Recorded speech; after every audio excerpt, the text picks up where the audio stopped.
And we'll start with a presentation by Councilmember Jones, honoring and commending the competent pioneering Aviatrix Bessie Coleman. Yeah, I do want this. Madam Clerk, will you please read it? Whereas Bessie Coleman was born January 26, 1892 in Atlanta, Texas, and raised in Texas, where she was the 10th of 13 children and attended a one-room segregated schoolhouse and became the family's bookkeeper at a very young age for her mother's cooking and housekeeping business. Bessie Coleman, at 18 years old, attended college at the Colored Agricultural and Normal University in Langston, Oklahoma, for several months before she ran out of money and headed back home in grand style with members of the marching band in tow. And she moved to Chicago several years later during the mass migration from the South during World War I, where she worked and became known as the fastest manicurist in the city while dreaming of learning to fly and becoming a pilot in the new world of aeronautics. In 1920, Bessie Coleman, having learned French and using money that she had saved, and receiving an investment from an African-American banker, went to France where gender and racial prejudice was much less pronounced, and completed an aviation course, becoming the first American to receive a pilot's license from the Fédération Aéronautique Internationale, and thereby became the first licensed black pilot in the United States upon her return to America.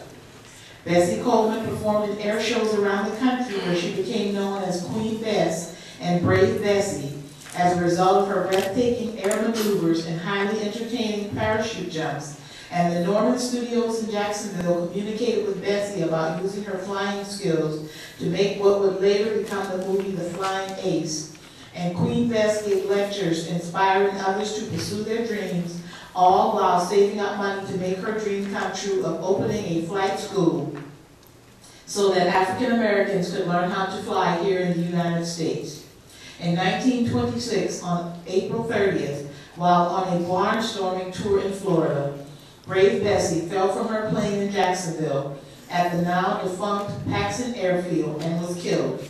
And thousands of mourners filed past her coffin here at the St. Philip's Episcopal Church and Bethel Baptist Institutional Church. Now therefore be it resolved by the Council of the City of Jacksonville. The City of Jacksonville hereby honors and commemorates the legacy of pioneering aviation, self-confidence, and heroism of famed African-American female Bessie Coleman, and urges all people to profit from her example of persistence and self-determination to follow her dreams and achieve unprecedented success despite long odds and discouraging circumstances. Adopted by the Council, May 28, 2013.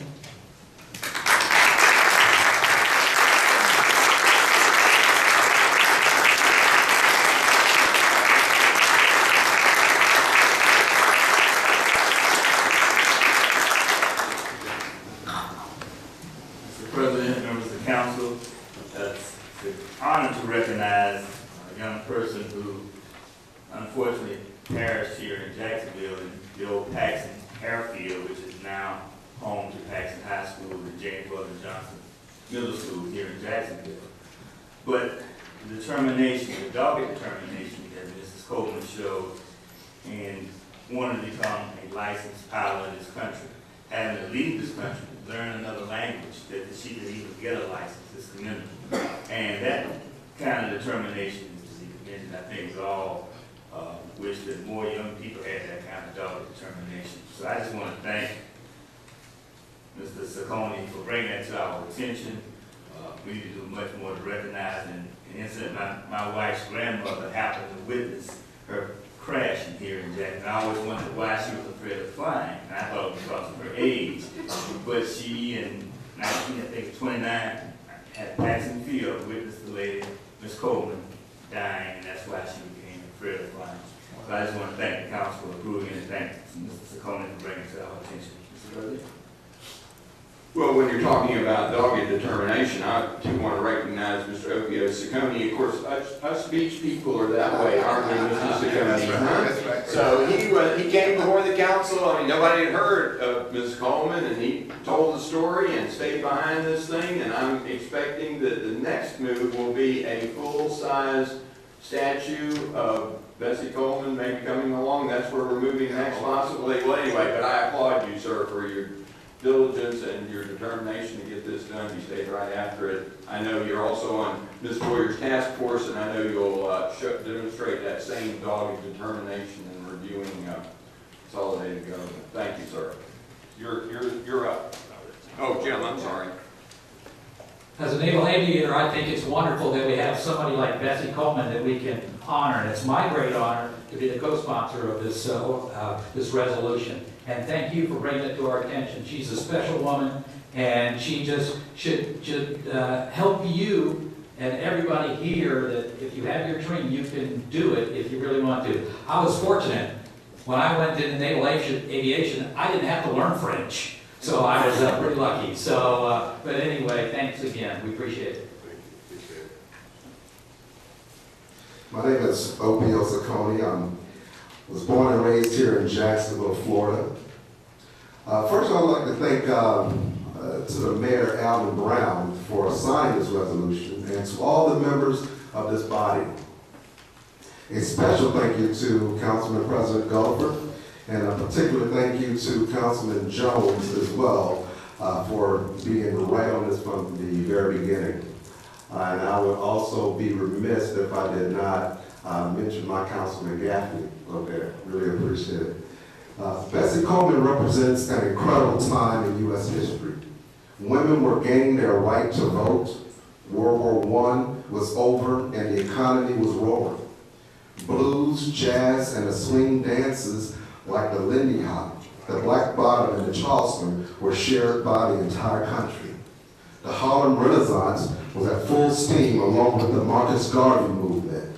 Jacksonville, Florida was the winter capital of a booming film industry. Bessie Coleman's presence here in 1926 added to the incredible excitement that was going on in the city. She was a flying sensation that was written about and adored all across the country.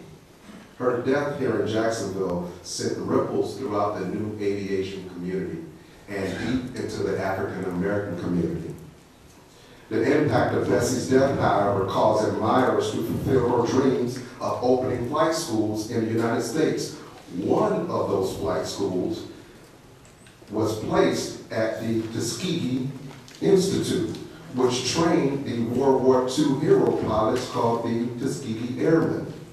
So they are actually the sons of Bessie Coleman. So many have forgotten about brave Bessie, but she died here.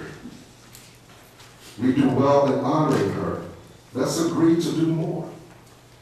The way Chicago and Texas has, the way Frankfurt, Germany has, in remembering Queen Bess. Something to show the beauty and bravery she exuded as an aviation pioneer. Something to show that we remember her. What a wonderful story this is for this city. What a wonderful story this is for Jacksonville, Florida. Thank you.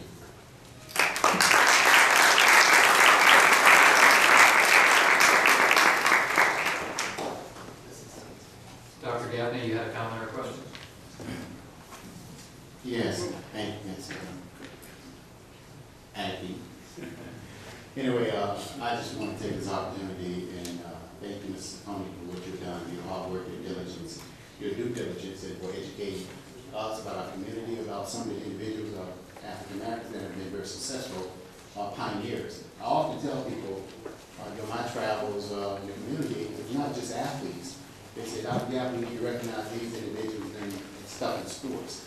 We have smart people who's very talented individuals that it takes an individual like yourself who's proactive.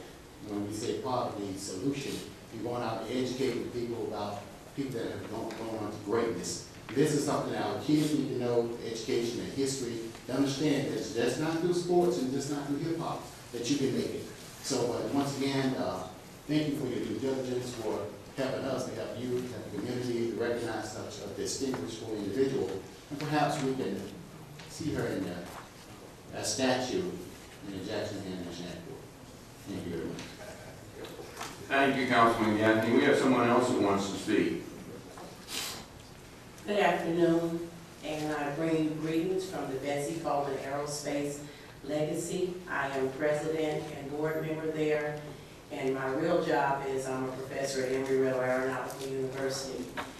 We made a presence here in Jacksonville a year and a half ago where we dedicated a plaque to Paxson High School, and when the students come every morning, they see Bessie Coleman before they enter the building. Paxson High School used to be Paxson Airfield. It was one of the first airfields here in Jacksonville. We also made a dedication to First Institutional Baptist Church where she had her funeral and recognized the funeral home as well. So we just want you to know that Bessie Coleman, this was where she spent her last day, and we need to recognize her every year and keeping her legacy alive. Thank you very much. Ma'am, could you tell us your name, please? You mentioned what you do. You did mention. My name is Nancy Lawrence. Thank you. Thank you. One last comment. Would you like to introduce your wife and little one? This is my wife, Alfie Sokoni, and this is the baby Isis right here.